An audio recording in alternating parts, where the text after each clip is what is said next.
मित्रांनो, cricket live चॅनलवर स्वागत आहे तुमचं. पहिले तर माफी मागतो, काल व्हिडिओ करू शकलो नाही, काही पर्सनल कामामध्ये अटकलो होतो म्हणून व्हिडिओ बनवू शकलो नाही.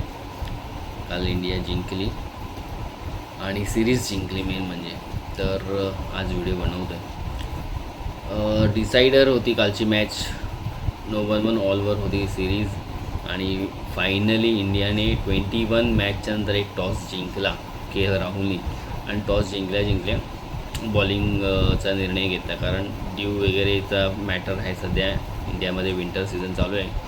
ड्यूमुळेच खूप इफेक्ट होतो त्याचा. दोन्ही मॅच एवढ्या क्लोज गेल्या, एक हरलो, तर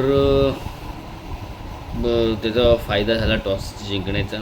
इंडियाने त्या लोकांना पहिली बॅटिंग दिली आणि त्या लोकांना 270वर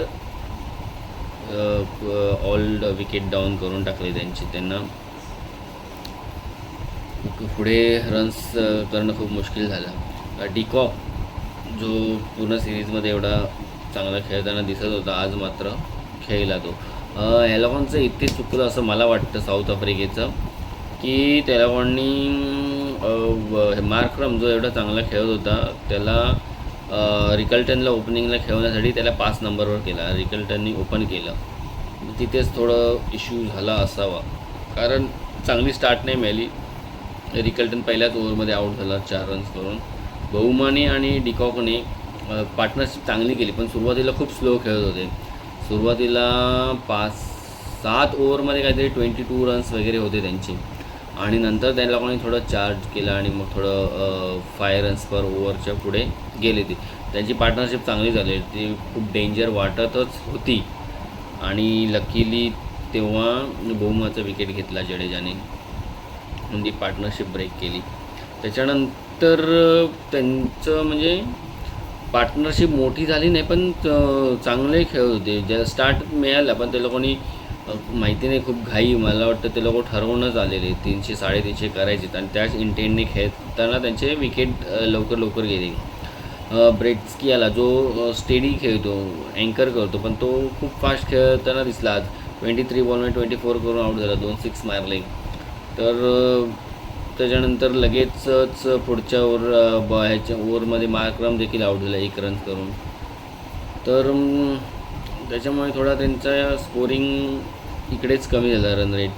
ब्रेविस आला, तो तर खेळतो तसा 29 बॉलर 20, पण काल रिक्वायरमेंट होती सिच्युएशनप्रमाणे थोडा स्टे करायला पाहिजे होतं पिचवर, तर चांगली पार्टनरशिप झाली असती याच्याबरोबर त्याची डिकॉकवर किंवा पूर्ण 50 ओव्हर्सपर्यंत गेला असता तो, तर कदाचित 300-325 स्कोअर करू शकले असते, पण तसं होऊ शकलं नाही. मार्को यान्सन जो इंडियाच्या परेशान करत होता गेले काही मॅचेस, 2020 म्हणा, ODI म्हणा, टेस्ट म्हणा, त्याला आज लवकर आऊट केला. 17वर तो आऊट झाला. बॉश हा देखील चांगला ऑलराऊंडर आहे, तो देखील 9 रन्स म्हणून तो आऊट झाला. केशव महाराज, मग ते बॉलर्स होते केशव आणि ओव्हर्स पण भरपूर पडलेले, म्हणून आरामात खेळत त्यांनी 20 रन्स केले.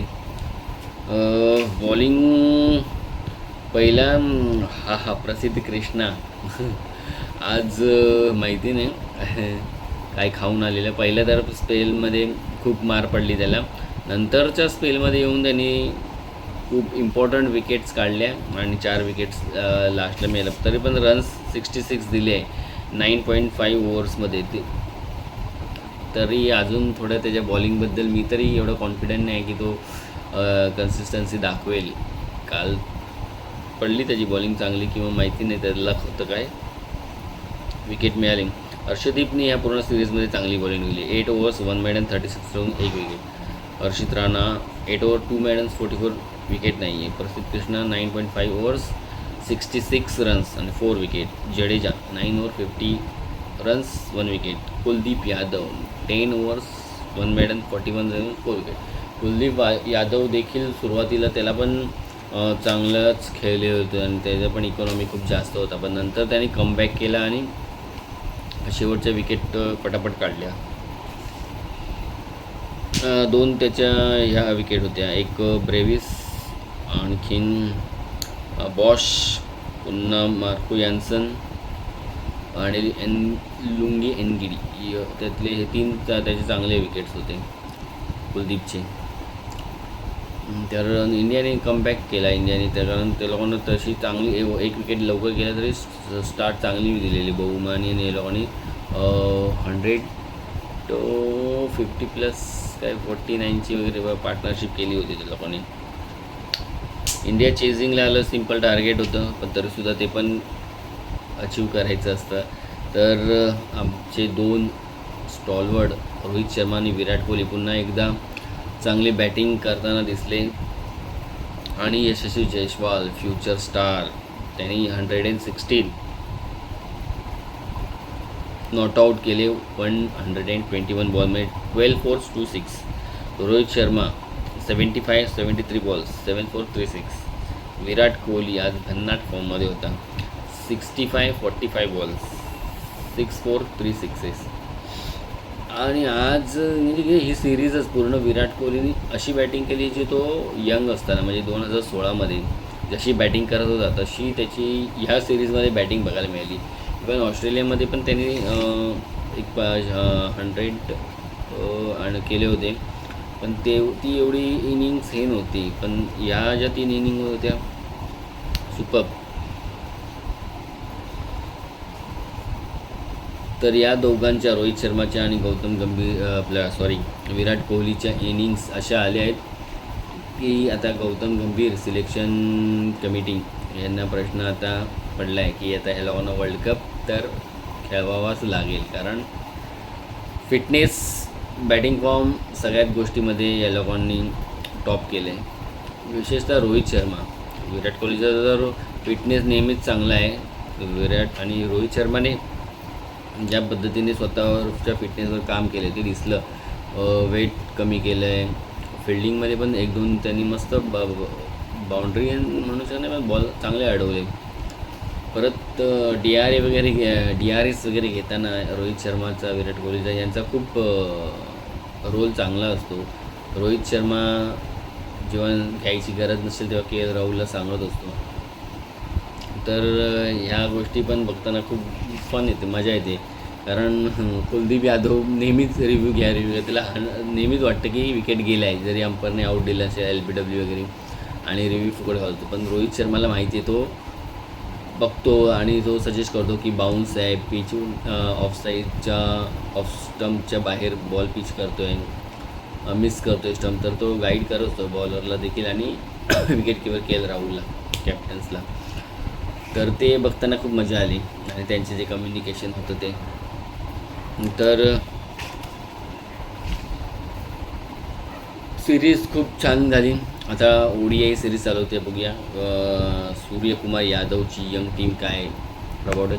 2020मध्ये तर इंडियाला खूप मुश्किल आहे हरवणं कुठल्याही टीमला. कारण ओपनर एवढे एक्सप्लोसिव्ह आहेत. स्वतः सूर्यकुमार, तिलक वर्मा चांगले बॅटर आहेत मध्ये. बॉलिंग सुपर आहे. वरून जसप्रीत बुमराह, हार्दिक पांड्या. तर 2020 इवन ODIमध्ये पण इंडियाला हरवणे यावेळेला जरा, कारण साऊथ आफ्रिका टीम पण तशी टॉपला आहे त्यामुळे थोडं 1-1 झालं होतं. पण ठीक आहे, कमबॅक केला इंडियाने. एक इंटरेस्टिंग अजून होत्या ॲसेस जी चालू होती सेकंड टेस्ट ऑस्ट्रेलियाने जिंकली. याच्यामध्ये इंग्लंडकडून पहिल्याच दिवशी फक्त थोडंसं चांगलं खेळ बघायला मिळालं. बाकीचे 3 दिवस इंग्लंड एकदम बॅकफुटला ऑस्ट्रेलियाने टाकलं त्यांना. कारण इंग्लंड पहिल्या इनिंगमध्ये जेव्हा त्यांचे 264वर 7 विकेट होते तरी त्यानंतर देखील त्या लोकांनी 34 केली. तेव्हा असं वाटलं होतं की मॅच चांगली होईल. पण त्याच्यानंतर ऑस्ट्रेलियाने आणि खास करून मागचे प्लेयरने जे 511 रन्स केले त्याच्यामध्ये कॅरीने 63 केले, मिचेल स्टार्क्सने 77 केले, बॉलंड म्हणजे हे सगळे विकेट किपर बॉलरच होते, 21 केले. या लोकांनी जवळजवळ 150 अराऊंड 200 ॲड केले स्कोअरमध्ये. त्यामुळे स्कोअर त्यांचा 511वर झाला.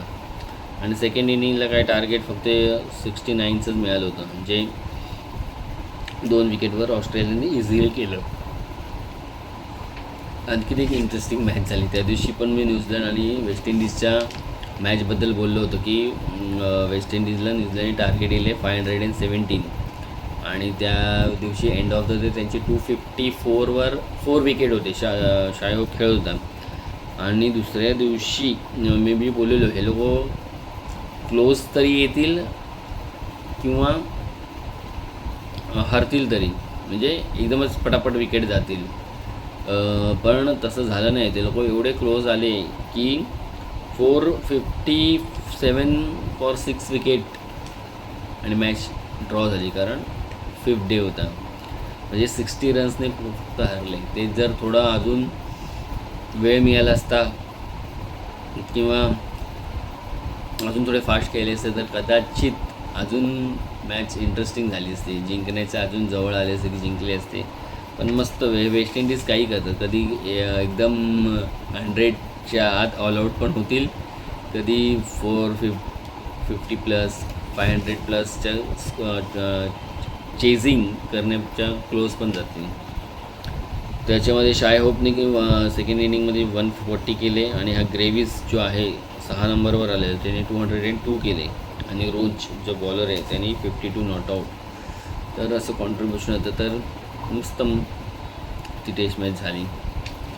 आता ODI चालू होते, बघूया इंडियाच्या काय रिझल्ट लागते. तर मित्रांनो, व्हिडिओ आवडला तर लाईक करा, शेअर करा आणि सबस्क्राईब करा. थँक्यू.